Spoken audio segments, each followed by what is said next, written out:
Gene and Judith Campbell are dairy farmers, now caught in the middle of a stressful oil and gas drilling dispute. I don't know what I'm going to do now. The Campbells signed an oil and gas lease in 2006 with a company called TriStar Energy. Nothing ever came of it until last year. Chesapeake Energy bought their lease along with the leases for a number of neighboring properties and filed plans to start drilling. And drill they did, first down on a neighbor's property and then across and under the Campbells' farm. That's all okay, except now Chesapeake wants the Campbells to sign an amendment to their lease and won't pay them royalties until they do. It would effectively make them part of a larger drilling area and potentially reduce the amount of money they get paid. The way I feel about it, I have to honor the lease that I signed. Why don't they have to honor the lease that they bought?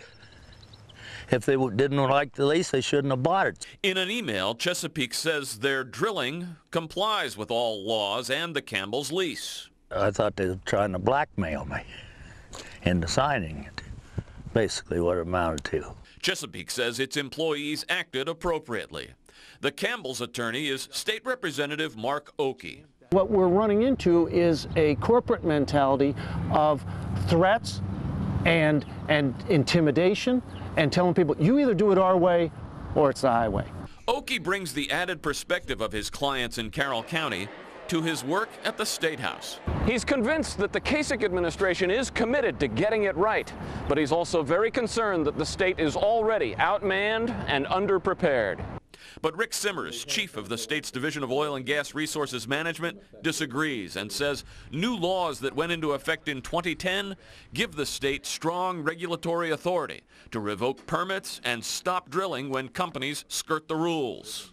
Those are very, very strong laws, especially if you're drilling a shale well that might be an $8 to $10 million well. But Simmers admits that when the companies file for permits, the state is not overly concerned about the landowners. But you don't really investigate the agreements that the company has with the landowners. No, those are property rights issues, and those are done before the state gets involved. So the state of Ohio is really blind as to whether or not the company has the authority to drill that kind of a well. And so they're basically relying on the honesty of the drilling company to accurately describe what they're doing. A recent study by journalism students in Northeast Ohio found over a 10-year period that there were discrepancies between how much the gas companies said they were getting out of the ground and how much ODNR reported, sometimes off as much as 15%.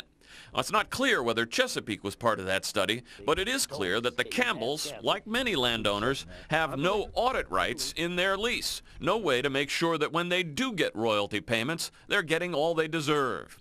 It is a self-metering, self-reporting industry, not unlike many other businesses, according to the state.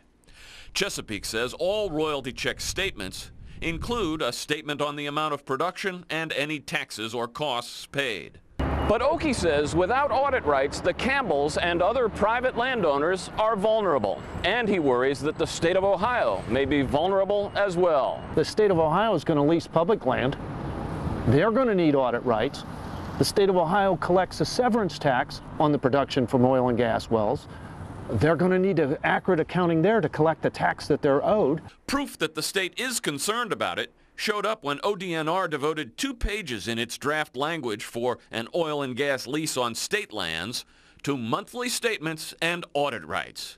But Oakey says that won't help with existing private leases, and when he sees how some landowners are already being treated, he's not too inclined to give the companies the benefit of the doubt. In other words, here we are again. We have to rely on the good faith, the honesty of the producer, the driller. And that's not something Gene and Judith Campbell are willing to do. In Carroll County, Ted Hart, NBC4.